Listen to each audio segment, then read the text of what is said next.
It is a plus because they're placed somewhere, but we wanted it to be organized and systematic.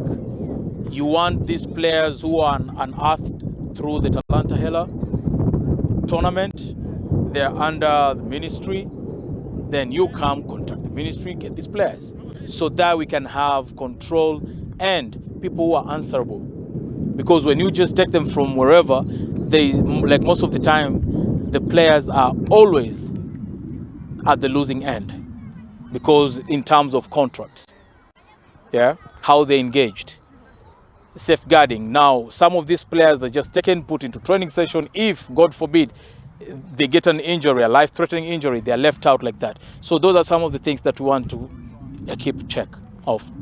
Yes, with the current players you're seeing right now in camp, the 32 players, we have the biodata, you have the names, where they're coming from, the school they went to, the grades they got, they got after Form 4,